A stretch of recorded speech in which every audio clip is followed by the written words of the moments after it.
continuado el tema de la Nueva España, conocido también como el periodo virreinal, el periodo novohispano o la colonia. En este caso habíamos hecho una especie de analogía en donde se concebía todo este periodo, todo este horizonte cultural conocido como la Nueva España, en un gran mosaico compuesto por diversas esferas. Estas esferas se estarían analizando de manera individual para que al final tengamos un conjunto general, ¿no?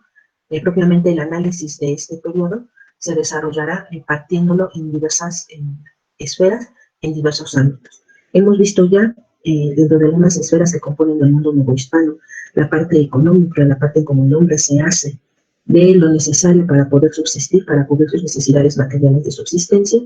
Hemos visto también sus formas de trabajo, cómo es que el hombre se empleaba para poder participar en la transformación de las materias primas y al mismo tiempo obtener él algún tipo de beneficio o salario que le permitiera subsistir. Vimos también la tenencia o propiedad de la tierra, caracterizada principalmente por el origen racial, ¿no? En República de Indios comunal, República de Españoles privada. De esta forma vamos a continuar analizando estas diversas esferas que componen el mundo novohispano, y en este caso la cultura será el tema que en general nos va a ocupar el día de hoy.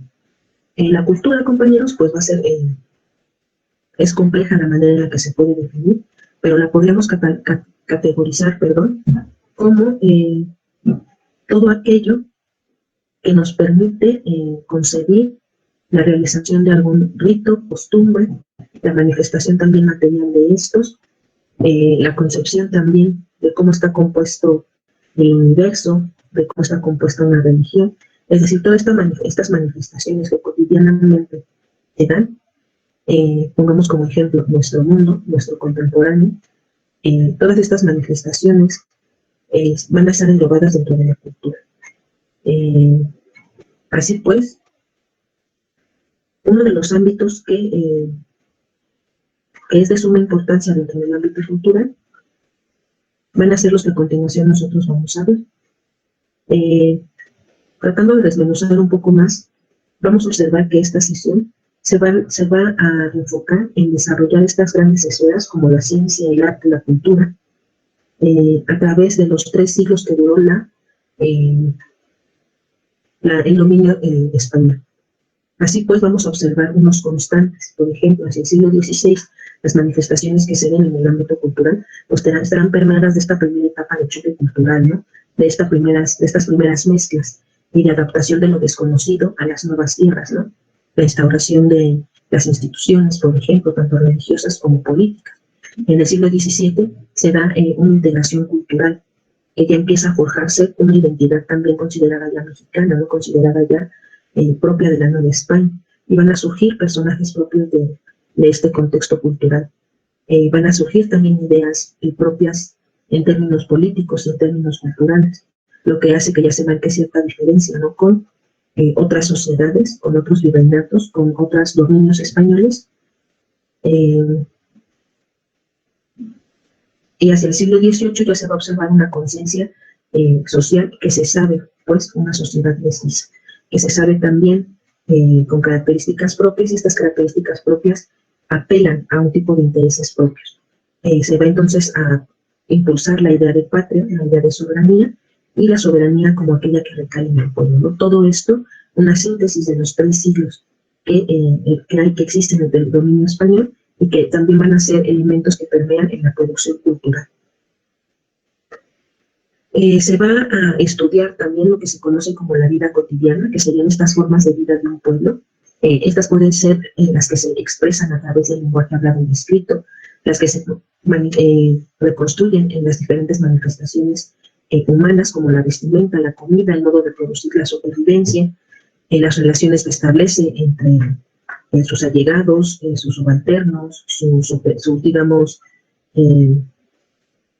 pues llamémosle superiores dentro del escalafón social, de acuerdo a esta organización.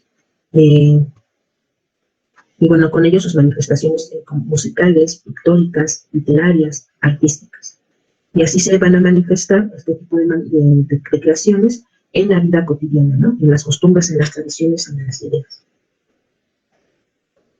Estos 3 siglos de dominación española, la cultura se desarrolló en la ciencia, la literatura, la arquitectura, la escultura, la música y la gastronomía. En todos ellos vamos a encontrar manifestaciones ya propias que se distinguen del ámbito español y del ámbito indígena, ¿no? Por ejemplo, que serían los 2 elementos primarios de estas sociedades. Ya se puede observar la conjunción de elementos o el desarrollo de un elemento propio de esta región. El mestizaje también comienza a manifestarse de manera más próxima y empieza también a ser necesaria una reorganización política, social, económica y cultural del México colonial. Y bueno, todas las expresiones pueden dar cuenta de la vida cotidiana. Una de estas primeras, o una de estas esferas de la sociedad novohispana, que va a estar a lo largo de estos 3 siglos, cuyas características hemos desmenuzado hasta aquí, la característica de la primera etapa, el primer choque, la segunda de una primera conformación de una identidad criolla o mestiza, y mestiza, mejor dicho, y 18, un pensamiento ilustrado, un pensamiento también ya con identidad de la Nueva España, más delimitada, más estructurada, pues una institución que va a acompañar en todo este proceso a el mundo novohispano va a ser la educación. Y la educación a lo largo del periodo colonial se va a realizar a través de las siguientes instituciones virreinales: las órdenes mendicantes, las figuras de los maestros de barrios en las universidades. Esto dentro de la primera esferita que da parte a la cultura, ¿no? Dentro de la Nueva España, la educación. ¿Cuáles son las características de estas 3 instituciones virreinales? Bueno, la primera, como lo habíamos observado, las órdenes mendicantes llegan en el siglo XVI con una tarea en específico, la evangelización.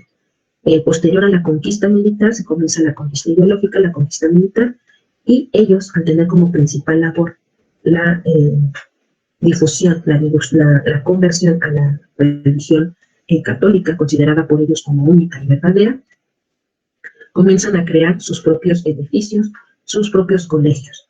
Un ejemplo de estos, pues, es, por ejemplo, el Colegio de Santa Cruz de Tlatelolco, que fue creado precisamente para los sobrevivientes de la élite indígena.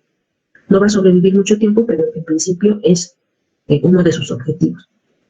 Surge también el Colegio de San Ildefonso, que está también bueno, sus instalaciones perdidas en el centro de la Ciudad de México, y van a crearse también colegios como el de San Juan de Letrán, que inició con el nombre de Colegio para Mestizos, creado en 1548 por autorización expresa del rey, ¿no? Es decir, de la máxima autoridad dentro del virreinato.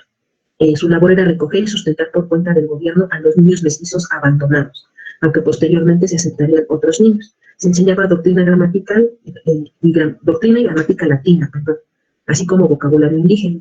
Los alumnos estaban divididos en 2 clases, los que aprendían un oficio en 3 años y los que estudiaban letras en 7 años. Entonces observamos que estas órdenes mendicantes en estos primeros momentos se encargan de impartir qué tipo de educación, la religiosa. ¿A quiénes? Pues vamos a observar que siempre va a haber una separación, ¿no? Aunque sea de élite, se van a crear colegios propios para los indígenas, colegios propios para indígenas de otro tipo de estamento social, así como colegios para criollos, colegios para peninsulares, ¿no? Pues las órdenes mendicantes se enfocarán a una religión meramente, a la impartición de una educación meramente religiosa. Por otro lado, avanzado ya hacia el siglo XVII, recordemos que la educación también se viene moviendo con estas temporalidades, se empieza a introducir otro tipo de educación en el contexto novohispano. Se sigue impulsando la evangelización, sin embargo también se empieza a fomentar o ampliar la educación en las personas que ya nacieron bajo esta religión. Para 1600 ya habrán pasado 80 años desde los primeros 80 años del dominio español, y por lo tanto las primeras generaciones ya habrán nacido bajo esta dinámica. Dando pauta a la cobertura de esta demanda, los maestros de barrio comienzan a ser una figura que imparte la educación hacia 1600. Promulgándose una primera ordenanza sobre la educación primaria, de la que se tiene noticia en la Nueva España, la llamada Ordenanza de los Maestros del Nobilísimo Arte de Leer, Escribir y Cantar.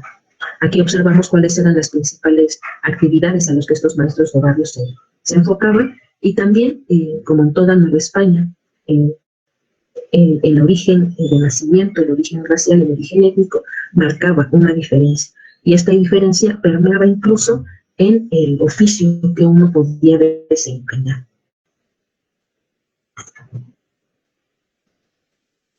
del oficio que uno podía desempeñar. Por ejemplo, maestro de barrio solo podía ser un español, no podía ser un negro, un mulato o tenía que ser un español. Y además de ser español, tenía que tener cierta característica económica para poder solventar al mismo tiempo su actividad. Y era que tenía que ser dueño de una tienda de legumbres o de mercadillo. Entonces, solamente las personas que cumplían con esta característica de origen y de sector económico, podía entonces fungir como maestro de barrio, ¿no? Apelar a la ordenanza de los maestros del nobilísimo arte de leer, escribir y cantar. Otra institución que se estableció en los primeros años de la época colonial y que va a pervivir hasta el final va a ser la universidad. Hacia 1551 se va a fundar la Real y Pontificia Universidad de México. Esto igual debido a la solicitud de los criollos, es decir, de los hijos de españoles nacidos en América, de poder cubrir esta solicitud educativa. Digamos que la forma en la que se organiza, la forma en la que se construye esta universidad es una imitación de la Universidad de Salamanca en sus estatutos. Parte también se inspira en la Universidad de Bolonia, en Italia, en cuanto a su carácter administrativo, y en cuanto al carácter educativo, intenta reproducir el modelo desarrollado en París, en sus universidades. Los grados que se otorgaban en la universidad eran el de bachiller, licenciado y doctor. Vemos cómo la universidad surge en estos primeros años, en estas épocas tempranas, y va a pervivir así durante el siglo XVI, durante el siglo XVII, y va a ser hacia el siglo XVIII, los años 1700, en que otras instituciones de educación superior van a surgir.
Bien, observamos entonces que en 1551 se forma la Real y Pontificia Universidad, y va a ser entonces casi 2 siglos después que comienzan a abrirse instituciones de educación superior tendientes ya a una especialización, a la especialización de una profesión.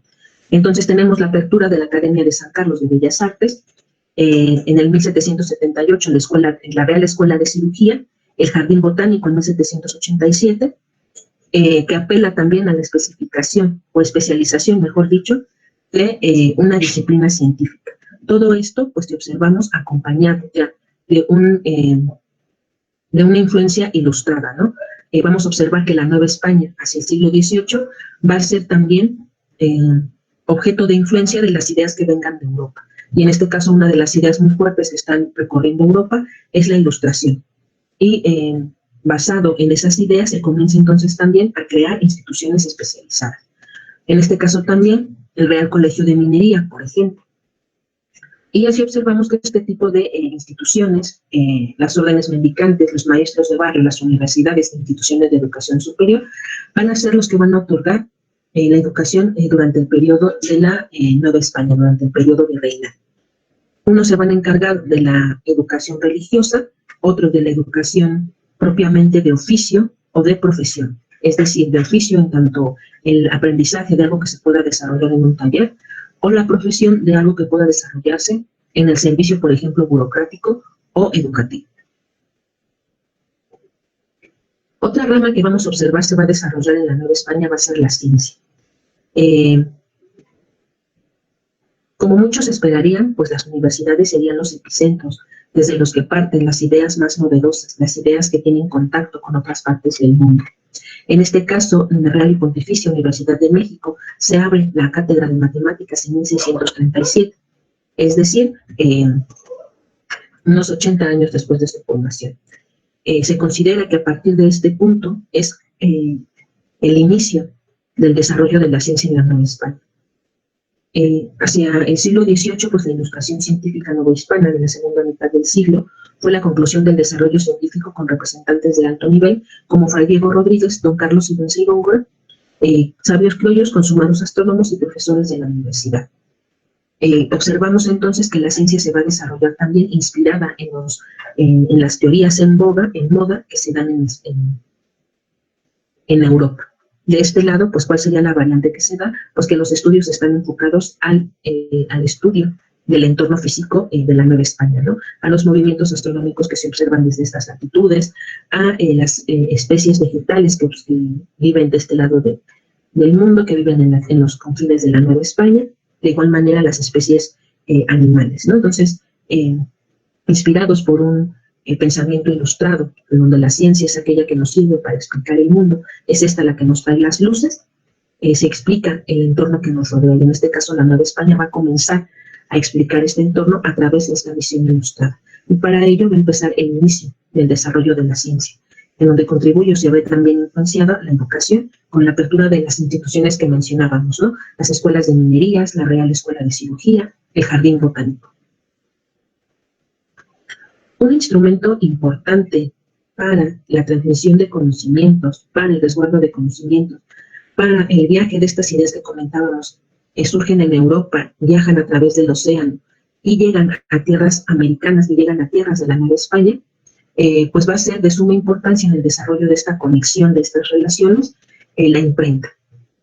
Con la imprenta, con los libros impresos, se van a transmitir y van a poder transitar ideas de personajes de los diversos ámbitos y manifestaciones culturales y científicas, ¿no?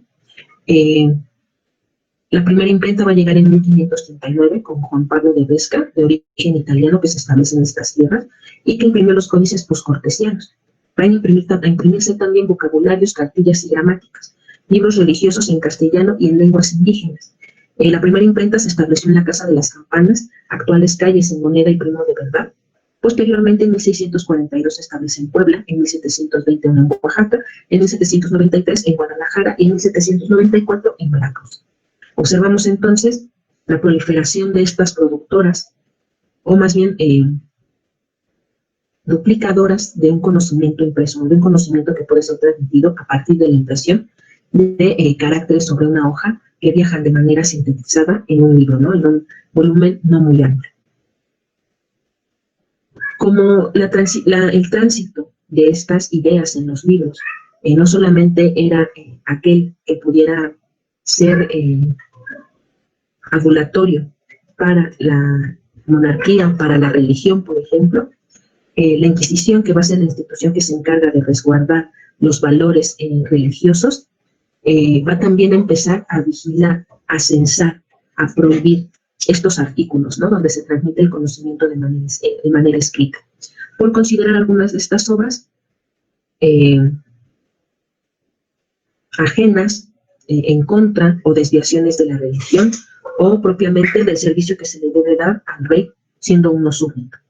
Entonces se publican prácticamente anualmente índices de libros prohibidos que la Santa Inquisición ha revisado, que determina que no son óptimos para que un buen cristiano los lea, y los censa o los prohíbe. Esta actividad estuvo manifiesta durante todo el periodo colonial, llegándose a prohibir libros, en algunos casos, científicos, temas astronómicos que contrarrellevaban la idea, por ejemplo, de un sistema antropocéntrico en donde el mundo, por ser el lugar donde habita el hombre, máxima creación de Dios, orbita el resto del universo, pues se sabe que más bien es un modelo heliocéntrico, ¿no? Y la Tierra orbita alrededor del Sol. Entonces, estos pequeños ajustes, pues contraponen la religión con la ciencia. Se prohíben este tipo de lecturas y a pesar también, por qué no decirlo, de que se tenían estos intentos de censar la literatura, también había momentos en los que las personas a conciencia abierta, decidían leer estas obras prohibidas. Otro ámbito dentro de la cultura novohispana, pues va a ser conformada por las manifestaciones arquitectónicas. Las manifestaciones arquitectónicas que se vuelcan en las edificaciones diseñadas para resguardar, ya sea la religión, ya sea las clases altas novohispanas, ya sea también los templos del saber y religiosos. Como ya hemos estado manejando las temporalidades o las etapas del desarrollo en la colonia, divididas en siglo XVI, XVII y XVIII, no escapan tampoco a esta categorización dentro de la arquitectura. Así pues, dentro de la arquitectura del siglo XVI, lo que mayormente vamos a encontrar en las construcciones que los conquistadores han instalado o instaurado en estas regiones, pues van a estar muy desarrolladas con los centros de poder, religiosos o políticos. En este caso, la arquitectura conventual, la arquitectura monumental, va a ser una parte importante dentro de la arquitectura religiosa, que va a expresar la necesidad, como lo habíamos comentado durante este siglo, de acelerar el proceso de conversión hacia la religión católica. Entonces vamos a encontrar la fundación de diversos conventos, de diversos monasterios, que se encuentran dentro de la ciudad y afuera de la ciudad, ¿no? Un ejemplo de esta arquitectura monumental, de esta arquitectura religiosa monumental, la dan los agustinos, quienes edifican enormes monasterios como el que tenemos en pantalla. En este caso hablamos del ex convento agustino de San Agustín Acolman en el Estado de México. Un ex convento del siglo XVI, cuyas características son la monumentalidad y también muchas veces la propia utilización de materiales de la región. Muchas veces también materiales reutilizados de la destrucción de los propios templos religiosos de origen prehispánico. La arquitectura del siglo XVII, por su parte, se encontrará destinada a la construcción de parroquias y al ejercicio del clero secular, que habíamos observado es aquel que está administrado de un arzobispo y un obispo, y cuyos sacerdotes pues, nos dan los sacramentos cada domingo, o se encarga de la administración de estos sacramentos. Durante este periodo, el estilo predominante va a ser el barroco. El barroco lo vamos a encontrar como ejemplo predominante en la propia Catedral de la Ciudad de México. El barroco va a ser un estilo arquitectónico, pero también que se va a manifestar en la literatura, en la danza, en la música, y su característica va a ser prácticamente que va a encontrar una saturación de elementos. Al intentar exaltar alguna escena, algún sentimiento, va a caer en la saturación de los elementos que utiliza para representar, haciendo un escenario saturado, haciendo un escenario al mismo tiempo también sumamente elaborado.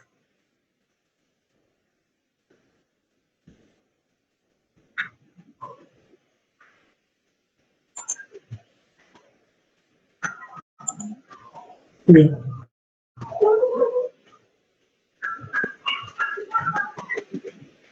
Algunos de los estilos artísticos que se desarrollan, muy relacionados también con lo que acompañan arquitectónicamente a las iglesias, a los estilos religiosos, al interior de estos inmuebles también se va a desarrollar el barroco novohispano, por ejemplo, que lo vamos a encontrar manifiesto en los retablos que se encuentran al interior de las catedrales o de los monasterios, por ejemplo.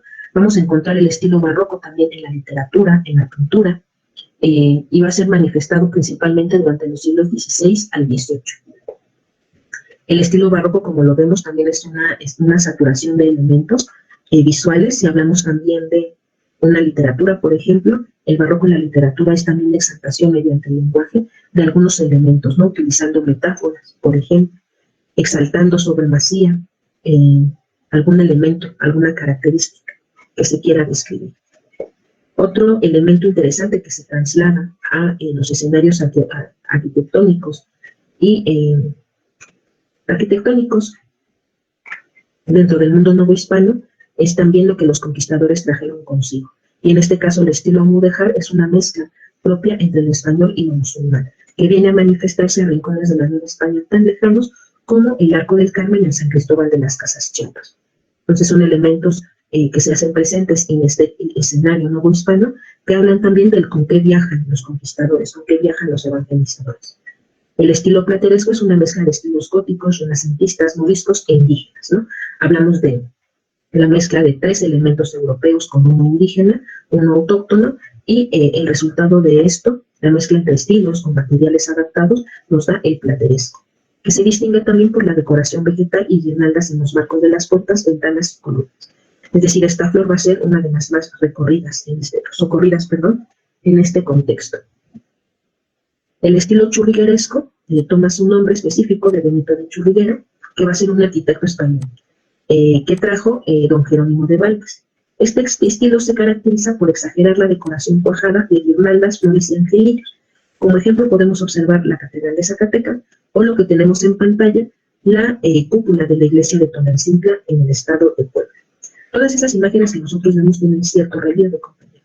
Entonces, no es solo una pintura que represente 2 dimensiones, sino que hay cierto relieve, cada una utilizando un color, cada ella realzando la figura de ángeles que se tornan en diversas ocasiones también morenos, que tornan también algunas facciones indígenas, el rescate de elementos florales que vienen dentro del contexto europeo, y esta saturación de elementos, estos relieves, pues nos van a dar este estilo churrigueresco.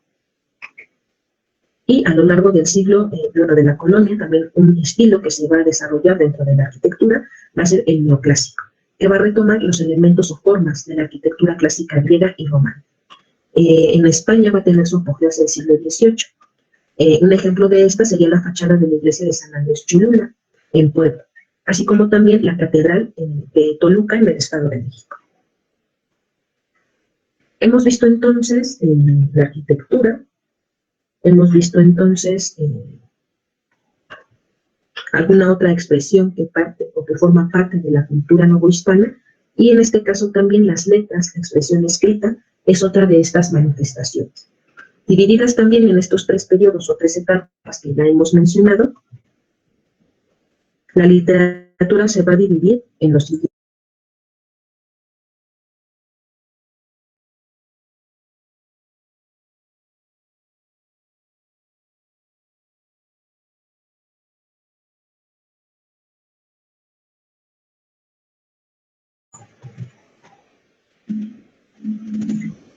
La literatura novohispana entonces se va a desarrollar también en estos 3 periodos que corresponden a cada uno de sus 3 siglos. Permíteme.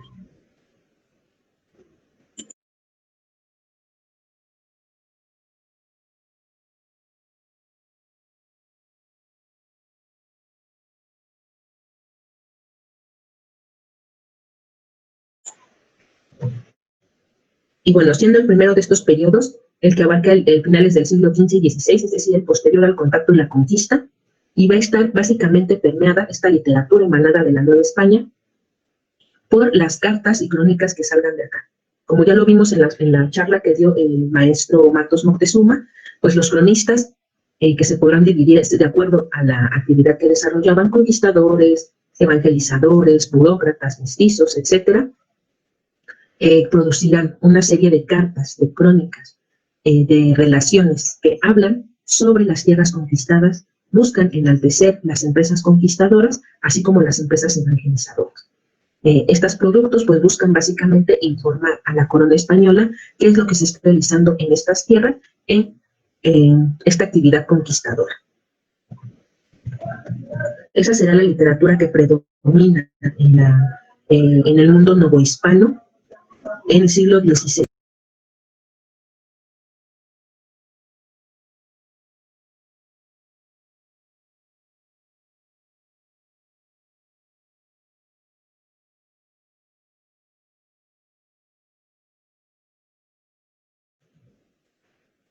El siglo XVII, como lo habíamos mencionado, es el escenario donde se desarrolla las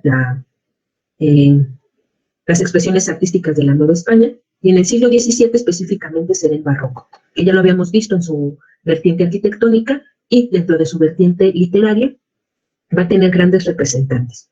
Este siglo XVII, como lo hemos mencionado, ya está permeado de la construcción de una identidad propia, de una identidad novohispana propia, y estos primeros escritores y escritoras que manifiestan ya este espíritu novohispano, pues los vamos a encontrar dentro de las personas de Carlos de Sigüenza y Góngora, por ejemplo, quien comienza siendo religioso de la orden de los jesuitas, decide retirarse y se encarga entonces de la enseñanza, de la investigación científica. Por otro lado, Sor Juana Inés de la Cruz, conocida también como la décima musa, será un ejemplo de literatura barroca que se desarrollará y desenvolverá dentro de sus creaciones literarias como la poesía, la lírica, las cartas, las obras de teatro, que sirvieron para dar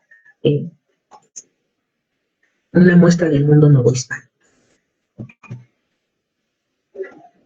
Juan Luis de Alarcón y Mendoza también va a ser uno de los más importantes con su creación de diversas obras de teatro, haciendo del siglo XVII uno de los periodos más prolíficos dentro de la literatura y el arte barroco que se desarrolla en la Nueva España. Hacia el siglo XVIII surgieron escritores ya con influencias ilustradas. Recordemos que la Nueva España pues se va a estar conectando constantemente con Europa, sobre todo, y otras partes del mundo, y las ideas que surjan en estos lugares muchas veces van a llegar hasta acá. En el siglo XVIII, pues, una característica importante va a ser la ilustración, como lo habíamos mencionado. La ilustración como esta filosofía que nos habla de la explicación del mundo a través de la ciencia, ¿no?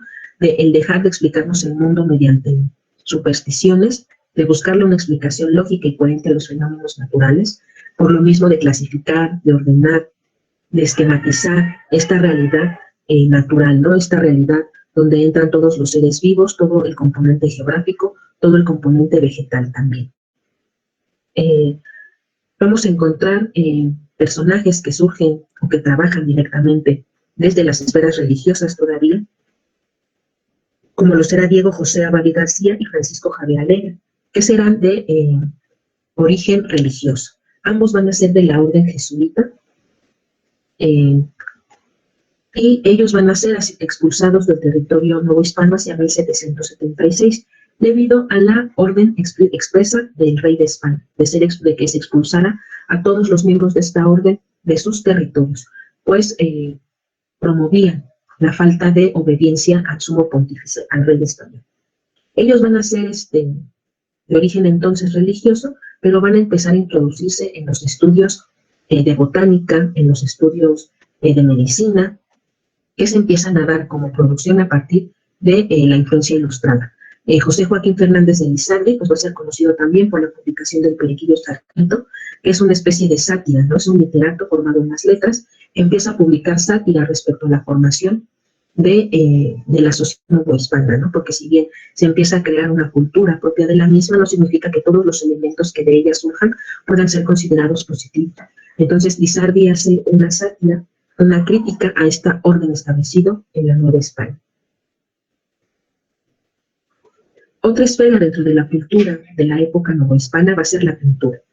El principal patrocinador de estas obras pictóricas en la Nueva España va a ser la Iglesia Católica. Recordemos también la importancia que la imagen va a tener para la evangelización de los pueblos. En el siglo XVI destacará la pintura mural en los recintos conventuales, precisamente para cubrir esta tarea evangelizadora. También se estará ampliando la utilización de este mecanismo en las capillas, en las naves de las iglesias, en los claustros, en las sacristías, en las porterías. Los tlacuilos, que serían los escribanos antiguos, los escribanos de la época prehispánica, fueron los encargados de decorar los primeros templos. Fueron los artistas que realizaron los murales, siendo algunos de los egresados de las escuelas novohispanas de artes y oficios.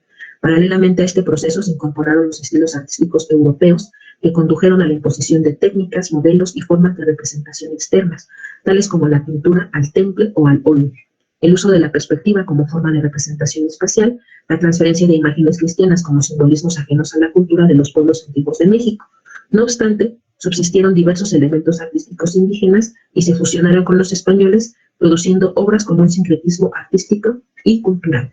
Entonces, la pintura fue una de estas primeras expresiones artísticas que se vieron influenciadas por la mezcla, ya sea de estilos entre lo indígena y lo español, o de materiales entre lo indígena y lo español. Técnicas completamente ajenas una a la otra y estilos pictográficos, pictóricos, mejor dicho, ajenos uno al otro.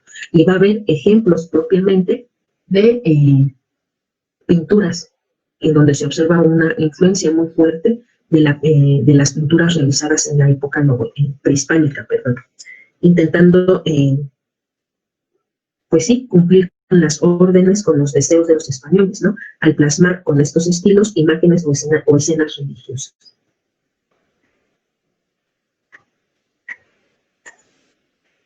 Los oficios también van a estar entonces limitados al origen, ¿no?, de un hotel. Así pues, la pintura al óleo estaba reservada para los criollos, que se encontraban al servicio de la iglesia. Todas aquellas personas que se dedicaran a pintar imágenes o retablos tenían que ser censadas, por decirlo de alguna manera, por las autoridades clericales. Esto para evitar que ellos realizaran de alguna manera deformaciones a ciertas imágenes y con ello otra vez se propiciara la deformación del culto católico, por ejemplo. Y así en 1557 las autoridades virreinales dictaminaron una jerarquía gremial formada por aprendices, oficiales y maestros. El arte español del siglo de oro tuvo influencia determinante en los pintores mexicanos. Este arte español del siglo de oro es el que se manifiesta allá en la península ibérica. Y las imágenes en estos primeros años van a ser también censadas, cuidadas, restringidas por la iglesia. Algunos de los pintores que se manifiestan constantemente a petición de estas órdenes dejadas para la cobertura de trabajos de tinte evangelizador, de tinte eclesiástico, pues va a ser José Juárez, por ejemplo, que va a ser reconocido por sus obras iconográficas que representan la vida o el martirio de personajes, en los frescos como Santo Justo y Pastor, La Sagrada Familia, Adoración de los Reyes, Visión de San Francisco y Martirio de San Lorenzo, entre muchos más. Este pintor se va a caracterizar entonces por la representación de estas imágenes de las Sagradas Escrituras. Otro de los pintores interesantes dentro de la colonia, del periodo colonial, hacia el siglo XVIII, va a ser Cristóbal de Villalpando, cuyas pinturas van a ser importantes, puesto que nos dan el escenario, un recorrido por algunos escenarios cotidianos de la Ciudad de México. Tenemos en pantalla un detalle de lo que en ese momento, o cómo estaba en ese momento dispuesta el Zócalo de la Ciudad de México, conocido como la Plaza Mayor, en donde pues antes observamos estaba dispuesto el mercado, algunos lugares de comercio, y no esta gran plancha de cemento que actualmente existe, ¿no? Es decir, como estos escenarios cotidianos constantes también van teniendo transformaciones y diferentes usos a lo largo del tiempo. Villalpando se distinguió por su pintura barroca. En su pintura mural utiliza la técnica de óleo. Son múltiples sus obras, algunas se pueden apreciar en la Catedral de la Ciudad de México, en el convento de Tepoztlán o en el templo de Huaquechula. Destaca el retrato de la Plaza Mayor de México, que es el que tenemos en pantalla. Otro de los grandes pintores va a ser Miguel Cabrera, que representó plásticamente el entorno social vinculado a la religión. De eso se va a encargar o se va a centrar su obra. Dejó constancia de costumbres y espacios de la realidad cotidiana, como lo podemos observar en los cuadros de castas de Miguel Cabrera. Este famoso cuadro que nos narra visualmente cuál es el resultado entre las mezclas sociales y raciales de la Nueva España. ¿Qué pasa si se mezcla un indígena y un español? Pues surge un mestizo. ¿Qué pasa si se mezcla un mestizo y un español? Pues surge un castizo. ¿Qué pasa si se mezcla un español y un negro? Pues surge un mulato. Un español y un indígena y así sucesivamente. Es oaxaqueño, nacido en 1695, y una de sus obras también muy famosas, además del cuadro de castas, pues es un retrato que realiza a la imagen de Sor Juana Inés de la Cruz. Recordemos que en ese entonces no existían fotografías, era muy raro aquel que pudiera disponer de un cuadro para dejar asentado más o menos su parecido físico, por lo que a veces hacer estas pinturas pues sí representaba un gran esfuerzo. Otra expresión que entra dentro de la cultura novohispana pues va a ser propiamente la música. Y la música va a ser un elemento primordial en la vida cotidiana de la colonia. Hubo un papel importante en la conversión de los indígenas hacia el siglo XVI, que va a ser una de sus principales funciones y temas dentro de sus temas musicales.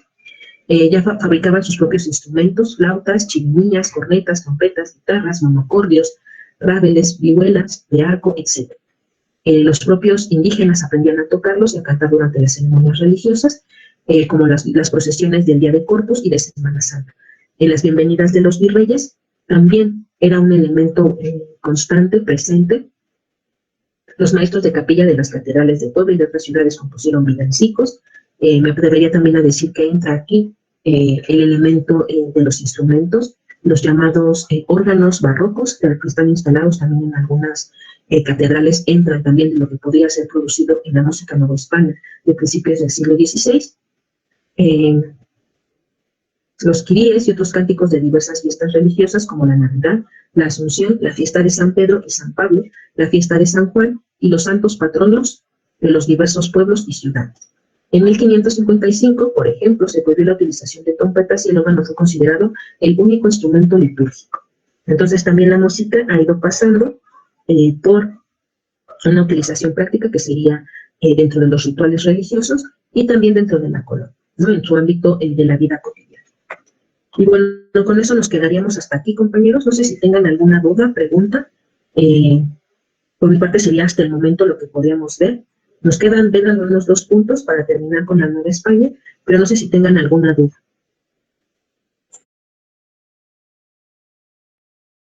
No, profesora.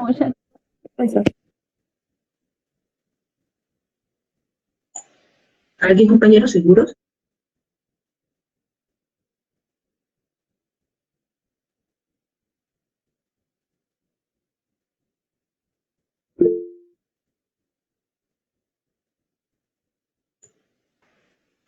Bueno, en este caso yo terminaría hasta aquí mi participación.